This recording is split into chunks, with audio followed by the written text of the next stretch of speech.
It was a blistering noon when the sun hung, like a molten coin over the sprawling horizon of the Wyoming plains, the kind of heat that rippled the air and made the horizon sway like a mirage. The rancher, Henry Calhoun, a man of 40 winters with hands calloused by rope and plow, reined his horse to a halt at the crest of Red Creek Ridge, his gaze sweeping over the desolate land that had been his for a decade, but had never truly felt like home. The cattle were lean, the soil dry, and the debts were mounting, each season gnawing at his resolve like coyotes at a carcass. That morning, he'd ridden out with one thought in mind: find the lost calf his ranch hand swore had wandered into the canyon. But as the wind carried the faint chime of something unnatural, perhaps a voice, perhaps only his weary mind playing tricks, he saw her, a woman, no more than 20, standing barefoot in the dust with a torn bonnet hanging loose from her hair, her eyes dark as storm clouds and her hands clutching a burlap sack as if it contained her very soul. "Do you believe me?" she asked before he could even speak, her voice neither pleading nor commanding, but somewhere in the unnerving space between. The rancher felt the prickle of unease crawl up his neck, for this was no place for a lone woman, not with nightfall but a few hours away, and coyotes already stirring in the distance. "Believe what?" he asked gruffly, shifting in his saddle, the leather creaking like an old coffin lid. She stepped forward, the sack swinging slightly in her grasp, and whispered, "That what I carry will change everything. That men will kill for it. That it's the reason they burned my father's barn and left him for the crows." Henry dismounted, the grit crunching under his boots, every instinct screaming to turn away. Yet some force, perhaps curiosity, perhaps the ghost of his younger reckless self kept him there. The wind picked up, tugging at the woman's dress and carrying with it the scent of singed wood. "Show me, then," he said finally, trying to mask the tremor in his voice with the gravel of command. Her fingers tightened around the sack's mouth. For a moment, the world seemed to hold its breath. The grass bent but did not sway. The crow in the mesquite tree fell silent, and even the sun seemed to dim. "Not here," she murmured, glancing over her shoulder as though the horizon itself had ears. "They're watching." And with that, she turned, her bare feet leaving faint prints in the dust, leading him toward the jagged maw of Raven Hollow, where shadows lived even at high noon. Henry followed, each step heavy with the weight of a decision he didn't yet understand. The canyon swallowed them whole, its walls echoing with the distant groan of shifting stone, until they came upon a shallow cave marked by the blackened skeleton of a campfire. Here she stopped, setting the sack down gently as though it contained a child. "You can leave now if you wish," she said, her eyes fixed on the rough ground. "But if you look inside, you're part of it. There's no going back." Henry crouched, his hand hovering over the sack, his heartbeat drumming in his ears louder than the whispering wind. What was in there? Gold, stolen goods, some cursed relic from the old tribes? He had heard tales of ghostly treasures guarded by vengeance and blood, but something about her calm desperation, her unblinking gaze pulled at the string of his fate like a snare tightening. "A look," he muttered, his fingers finding the coarse rope that bound the sack's mouth. As he began to loosen it, he felt the chill of the canyon deepen, as though the sun had fled behind a cloud that did not exist. The woman's breath caught, and Henry wondered, for the briefest of moments, whether he had just undone the knot of his own. Undoing that the moment the rope slipped free, and the sack's mouth fell open. A stench like damp earth and iron filled the cave, not the smell of rot, but of something buried too deep, for too long. Henry recoiled slightly,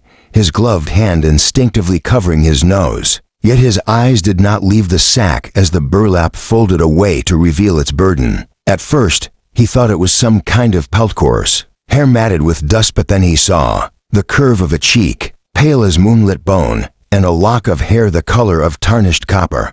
A head, a human head, severed clean at the neck, the eyes closed as though in sleep. Henry stumbled back, the heel of his boot catching on a rock, and he almost fell. "Sweet mercy," he rasped, the cavern spinning, the taste of bile on his tongue. "What in God's name have you brought me?" The woman knelt beside the sack, her hands trembling now for the first time, and gently touched the cold cheek as one might soothe a fevered child. "He was my brother," she whispered, and the words carried more weight than a tombstone. "They said he betrayed them. They said he carried something he shouldn't have. But they lied. He died to keep it safe. Henry's mouth worked, but no words came, only the rasp of dry breath. His mind raced. Who were they? Why bring this to him? And why did the canyon now feel as though 100 unseen eyes watched from its cracks? You want me to believe you, he said finally, his voice hoarse. But all I see is a dead man's head in a sack and a trail of trouble,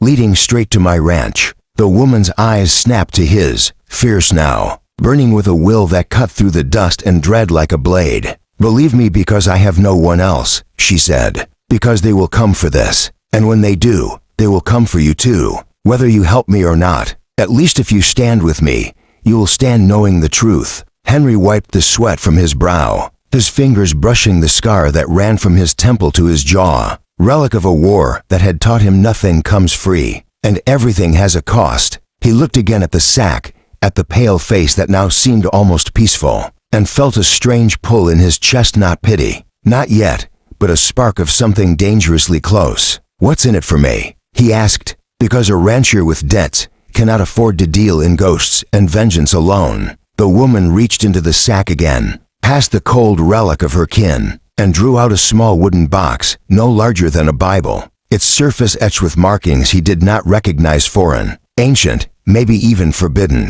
She placed it in his hands, and the wood felt warm, alive, thrumming faintly like the chest of a sleeping beast. This, she said simply, this is what they wanted. This is what they killed for. Inside is the proof. Inside is the key to everything. Henry turned the box over, the carvings seeming to shift like water under his touch, and a part of him wanted to throw it into the deepest part of the canyon and ride away. But another part, the part that remembered the empty fields, the fading herd, the nights staring at the ledger by lamplight, saw in it the glimmer of a chance. Not gold, perhaps, but power of another kind. And if I help you?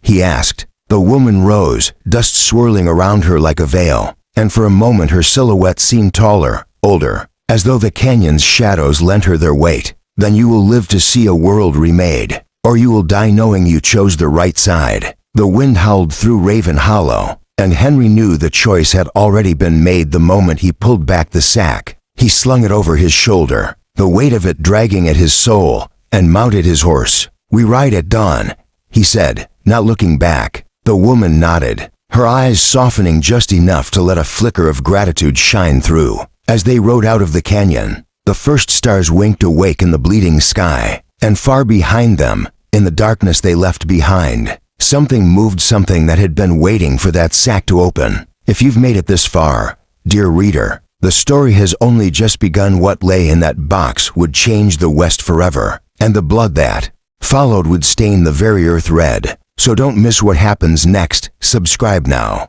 Ride with us through the dust and the dark, and see the truth for yourself, before the riders in black come knocking at your own door.